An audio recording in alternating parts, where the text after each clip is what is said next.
Hi, I'm Pete, and welcome to Just a Few Acres Farm. The weather has not been cooperative. We've gone back to January or February here for a while. It's been snowing and raining and windy and cold, so I've been doing a lot of work in the shop. I've got a mixed bag video for you today.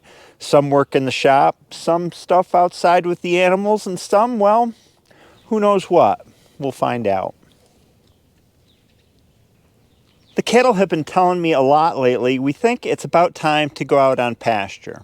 And the grass, it knows that spring is coming, or spring is here. It's starting to green up and grow, I guess, very slowly, even given the weather.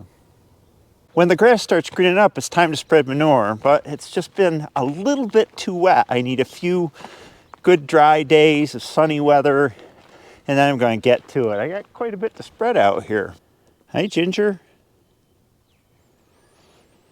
Howdy, cows. Even though it's been wet, the winter pasture has been dry. I'm really happy with the work that we did last summer, and so far it's worked out really well. You guys are keeping your toes pretty dry. The winter pasture just has this kind of surface wetness in it, and that dries out when we get a little bit of sun. Yep, except for one little puddle that happens over there in a low spot.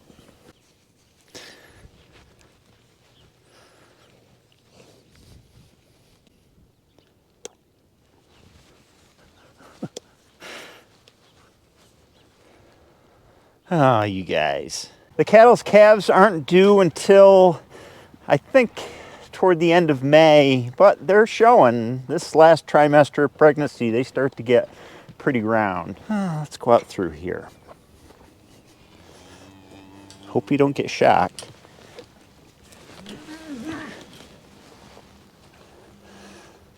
No, it's not time yet, guys, even though the grass is starting to green up. Let's go down and look at the outlet for the drainage. Yeah, you guys would like to follow me down, wouldn't you?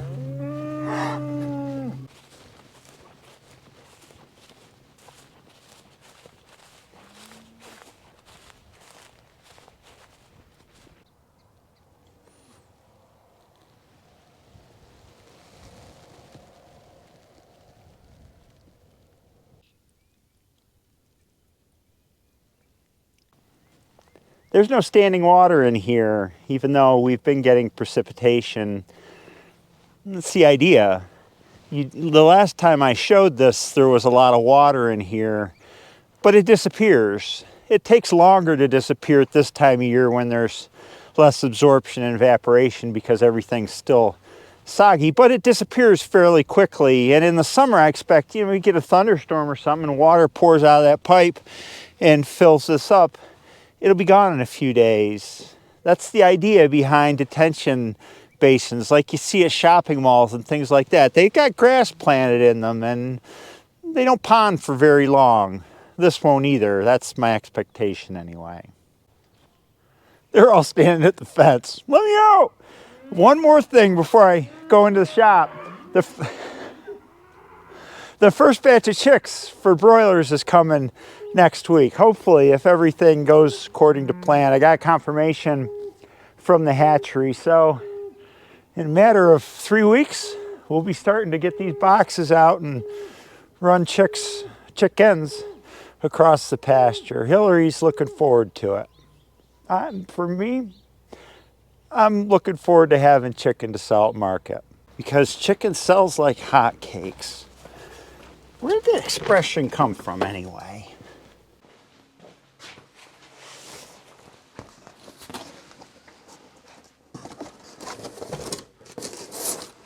I've been experimenting with the lighting in my shop, and one of the problems is glare coming off of these windows, especially when I'm filming the other side, from the other side of the tractor.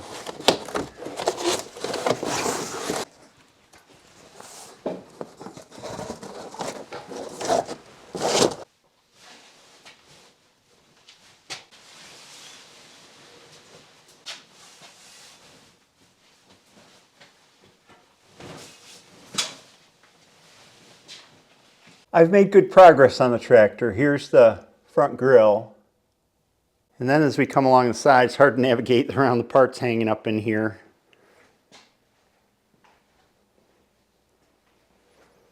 There we go. Now we can sort of get a full view. Then the other side.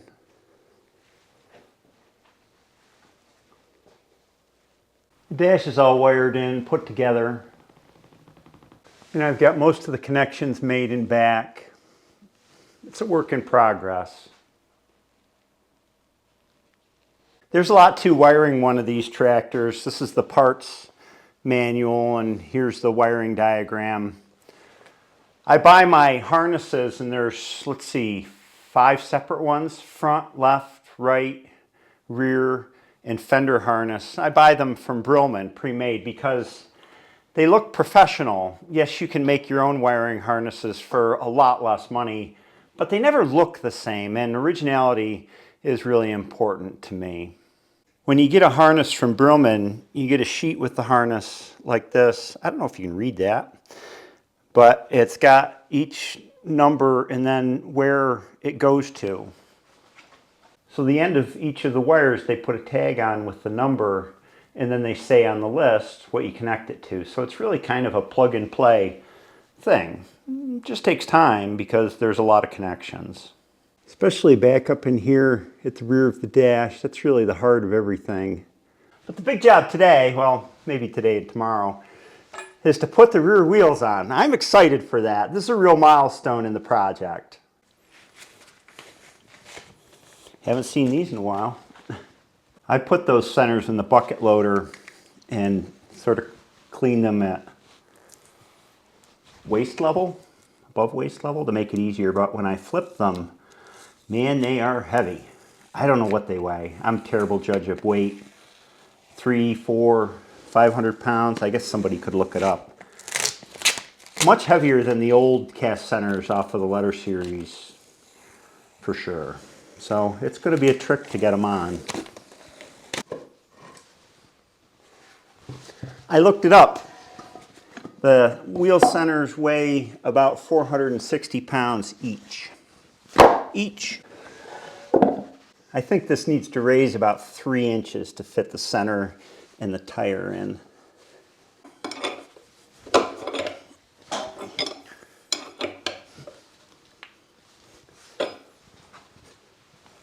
I have to adjust the screw jacks on the front because the tractor's tilting a little bit. We'll leave it there for now.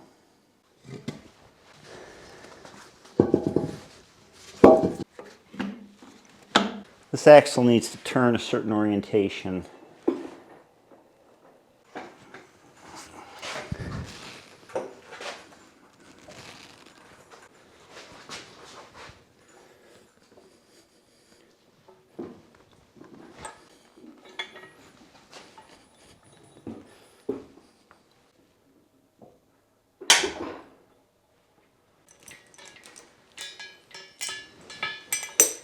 I'm going to put these where they were, and it's easy to tell because there's a rust line right there.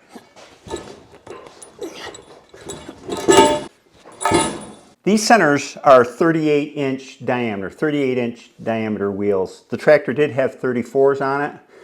I looked and looked, and finally I found them from Jesse at Restoration Tractor Sales, where I went to the auction in December. He had a set, so Hillary and I went down with the trailer and picked them up, as well as some other things that you'll see. These are wedge locks, and wedge locks were an option on the 856. They're a tighter way to secure the center, and I believe they first came out on the 1206, the first 100 horsepower tractor that International made, to limit the wear on the hubs versus the old clamp style where they just clamped on straight. This has a taper to it. This face of the wedge lock that I taped off and is still shiny sits on the axle, and it sits flat on the round part of the axle, but the other sides of these are tapered this way and tapered this way, so that as you pull them together, they draw against a taper that's in here, and so the more you draw this bolt down, the tighter and tighter they get. So this piece goes on the inside, And this goes on the outside.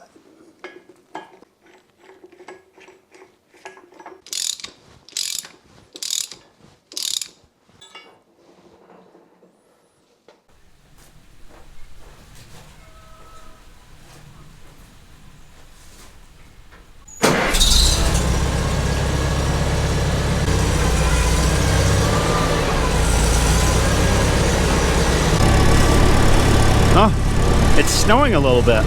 Or is it raining?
Driving through the night trying to keep my eyes open. The generator's busted and the AC's broken. I'm talking to the Lord, hope He helps us get there safe.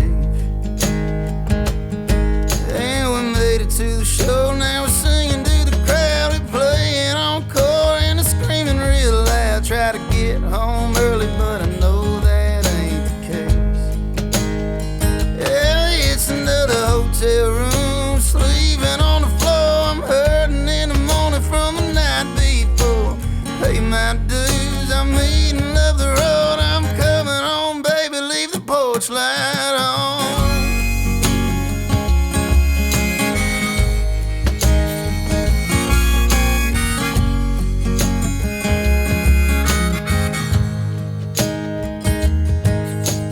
Breakfast in the morning from 7 to 9, but we just can't seem to wake up in time. We grab a cup of coffee and we're off to hit the road. Now we're running on fumes, no time to kill. We got one more show and it's a shitty doorbell, breaking my back just to make a couple more. Yeah, it's another hotel room, sleeping on the floor. I'm hurting in the morning from the night before. Pay my dues, I'm eating up the road. I'm coming home, baby, leave the porch light on.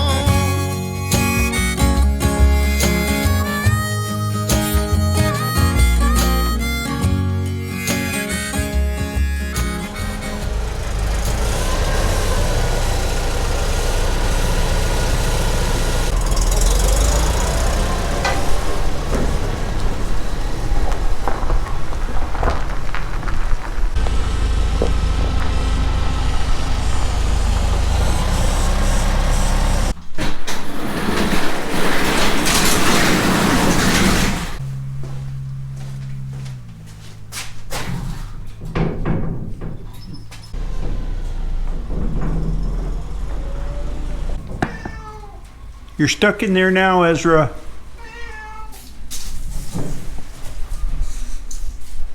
This trailer needs a good washing.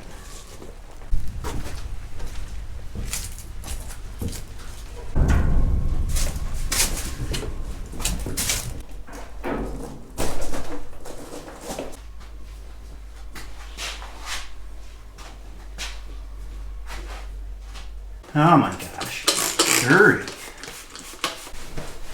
Tire goo.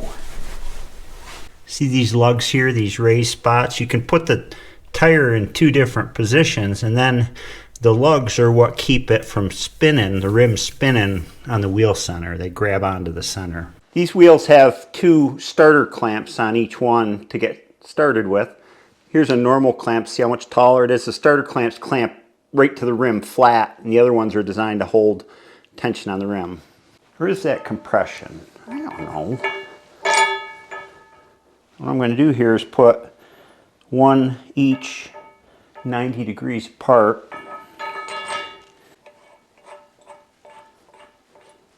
They sit flat on against the center.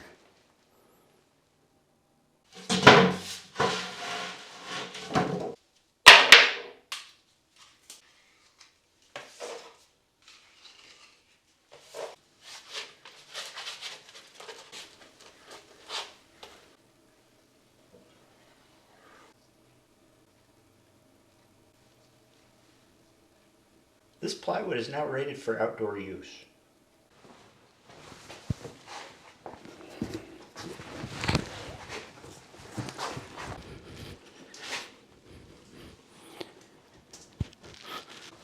Gotta go up a little bit. Gotta reset the jacks. Not that way.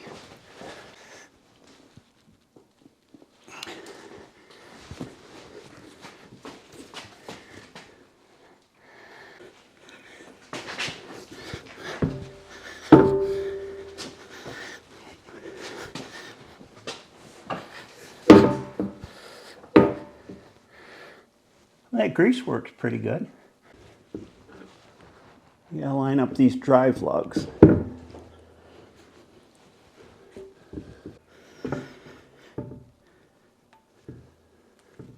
Not that one.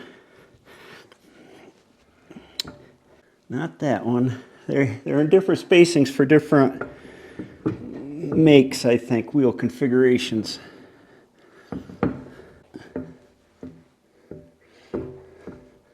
Looks like that's my winner.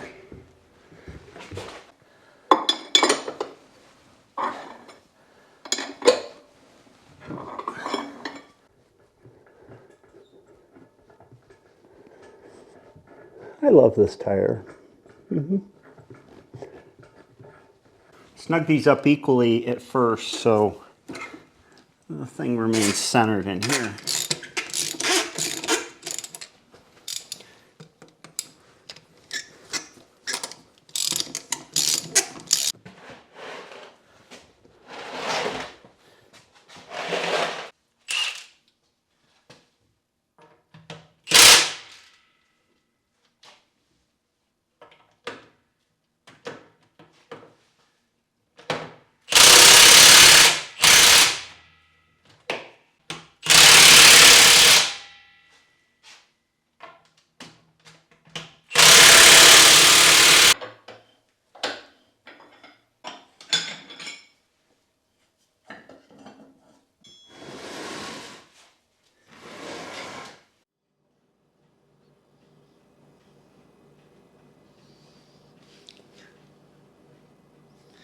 It's the next morning.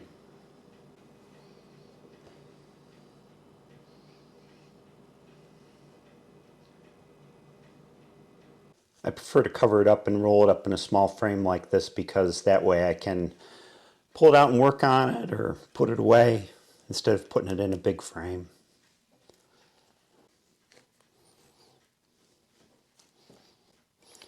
I'm not done with this panel yet, but I'm taking it out to show the whole thing just for you guys. It takes me a few minutes to get it unpinned.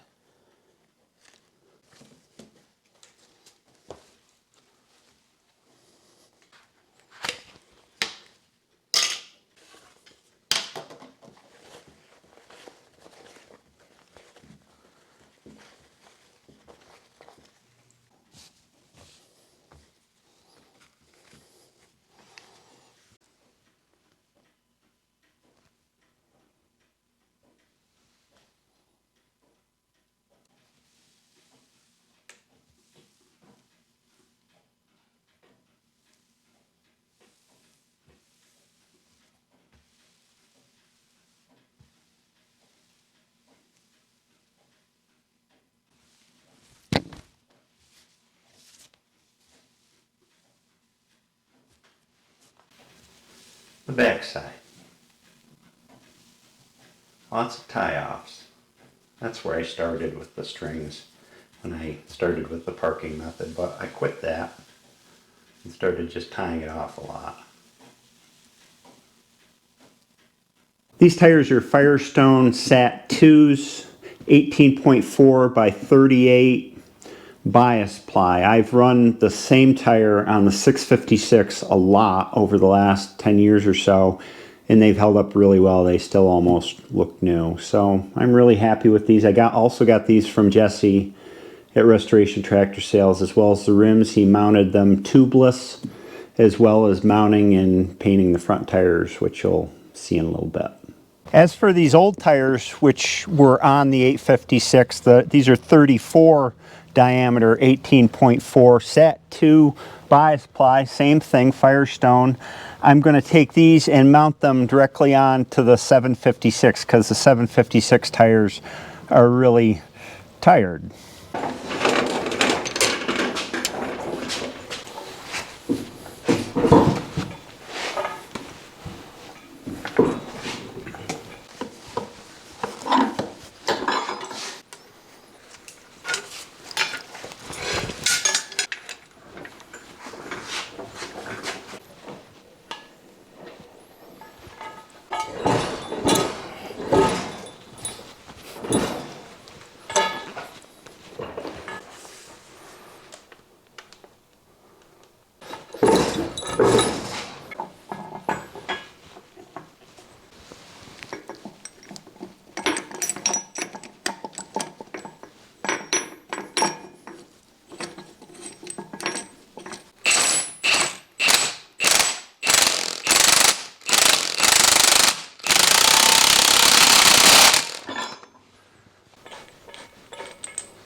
Oh, she's got to go down.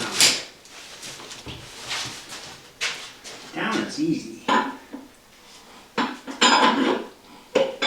What I found from the first tire is these dimples run about 270 degrees around, and only 2 of them will line up at 90 degrees, and it's the first one toward the front, and then I can line up the 90-degree one here. Only in that configuration.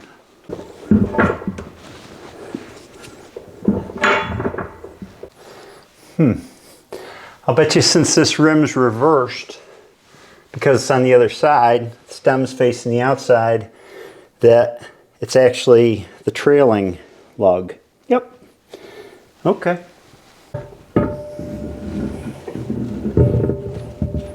By the time I get this down, I'll be out of tires to mount. For now, anyway. That's the key. It's a trailing lug.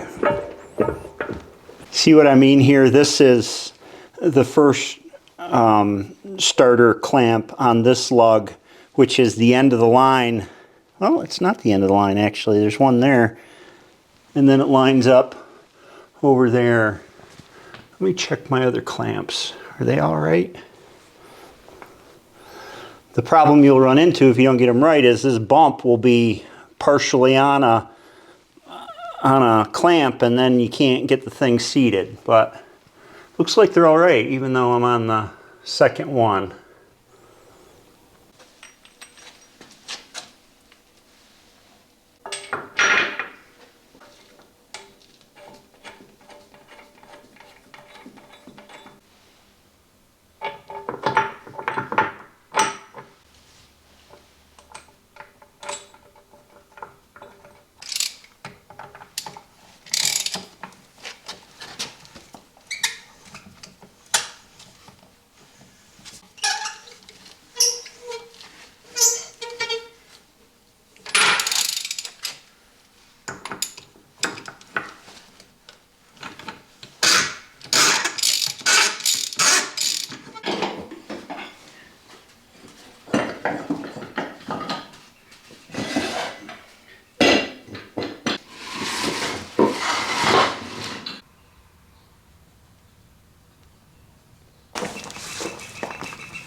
These are 10 by 16 fronts Regency, which is Firestone's brand, I guess, for 3 ribs now.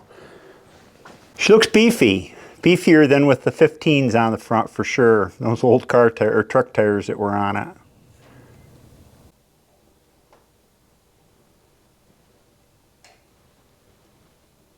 That's it for the rear tires. I got a lot of work to do on the front tires. Everything was wallowed out, wore out, bushings gone, bearings, tire, everything.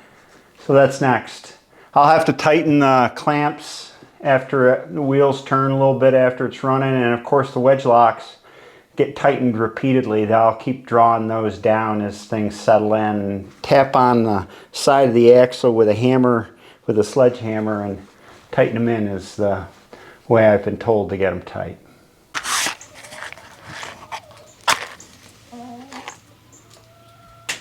Well,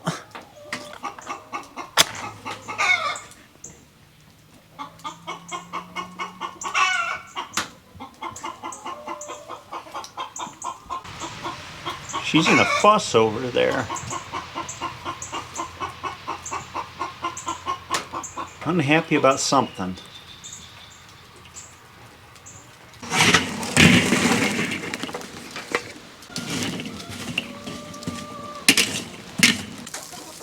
Burgers are for dinner.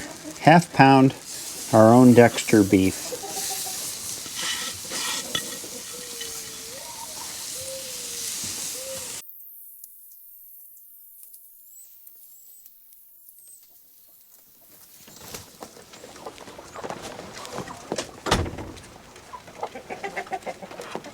The hens are doing their usual evening ritual of jockeying position on the roost. You hear a lot of bustle in here when the sun starts to go down.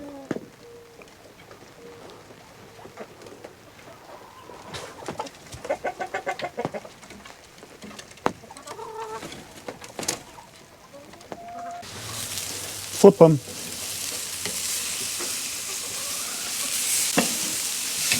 Oh, it tried to get away. While I was cooking dinner, I did this monologue about time and making the most of the time you have in my usual pointy-headed fashion. And I watched it and I said, phooey. I wish the best to you and yours, and I hope that you can take joy in the simple things, because I really believe that's where it's at.